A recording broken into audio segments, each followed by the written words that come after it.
of the Republic of Kenya. It is therefore, in journalists, an old story being resuscitated for reasons best known to whoever is doing it.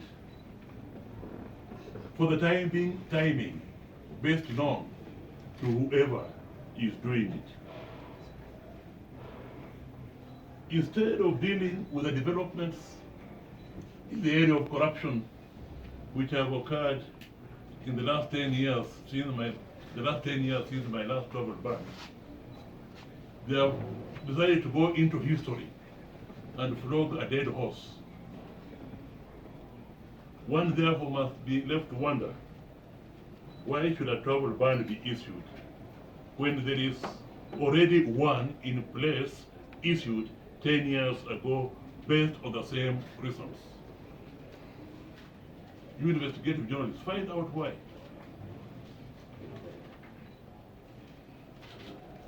Three,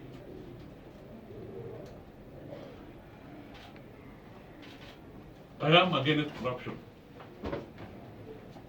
And I believe I as an individual and the people of Kenya as a whole are entitled to full disclosure on the general allegations of corruption against me. These nebulous accusations and aspersions do not help in the fight against corruption and can in fact be defamatory in nature.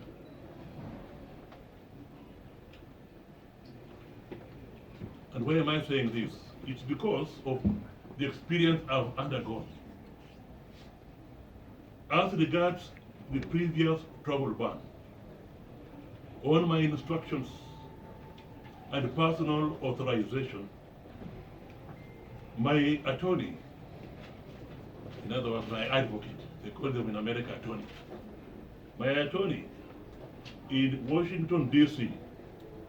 on 24th October 2012 applied to receive, under the Freedom of Information Act, copies of all the documents relating to the 4th November 2009 revocation of the A1 diplomatic visa, which had been issued to me on 16th September 2008. He applied. And if I may digress a bit, he applied because in all the correspondence leading to the corruption, the only allegations against me, leading to the revocation of the visa, the only allegation against me, Amos Wako, was lack of prosecution of corruption cases. Allegations which I had responded to and he challenged me to give me just one case where, just one would do for me, where the police investigators completed their investigations and there was enough and credible evidence and they placed that case, investigation case on my desk and I refused to prosecute. I challenged them, just tell me one, then you'll approve their case. And they were unable to do so. But when the travel visa came, there was this strange, out of a new allegation of corruption for the first time. An allegation they had not put in writing to me, leading to the travel ban of 2009. And it was because it was a new allegation against me, which had not been given to me in terms of the natural justice, that I instructed the attorney in Washington that we have the information which forms the basis of my corruption.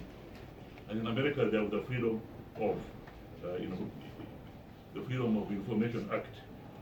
So my lawyer, on 24th October, applied to receive under the Freedom of Information Act copies of all the documents leading to the 4th November 2009 revocation of my visa.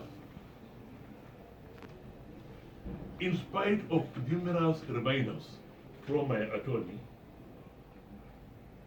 in America, which things they are very efficient, it took 6 months, over 6 months, before my attorney received a reply.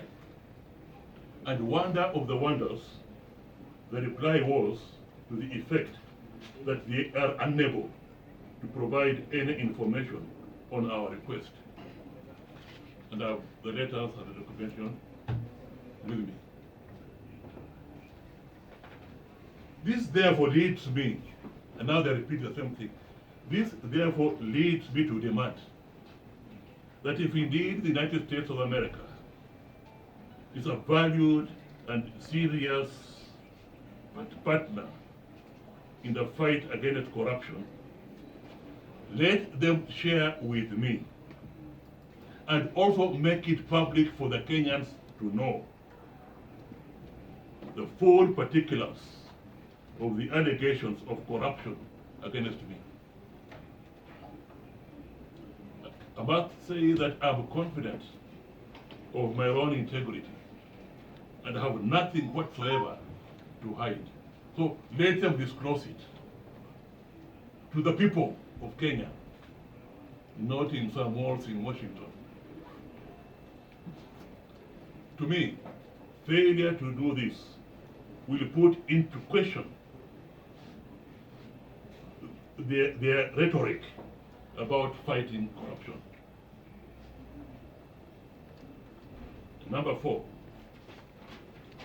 my family was not involved at all when I was discharging my functions as the Attorney General. My son is an adult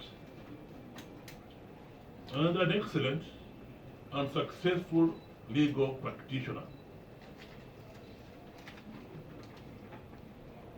with well-known expertise in various fields on the African level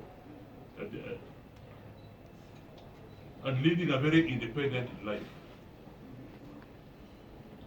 So that even if I committed the sin of corruption, assume I committed it, which I emphatically deny, it would be my personal responsibility, and my wife and son, and indeed all members of my family, should not be punished for my sins.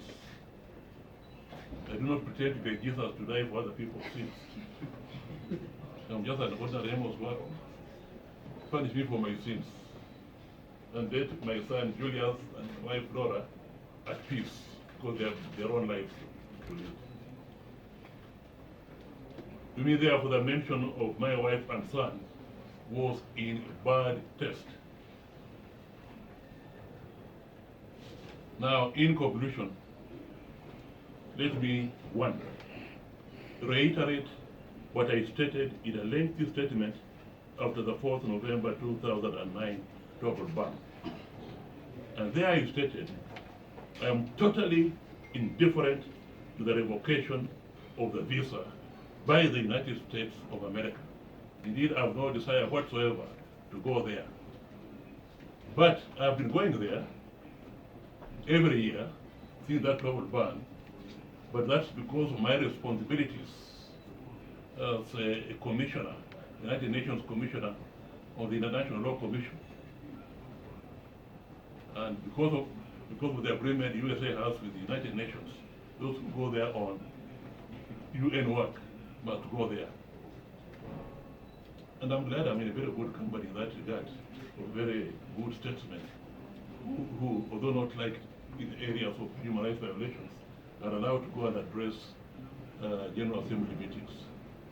I've been going there for my work as a Commissioner of International Law Commission, where I'm privileged to serve, even now.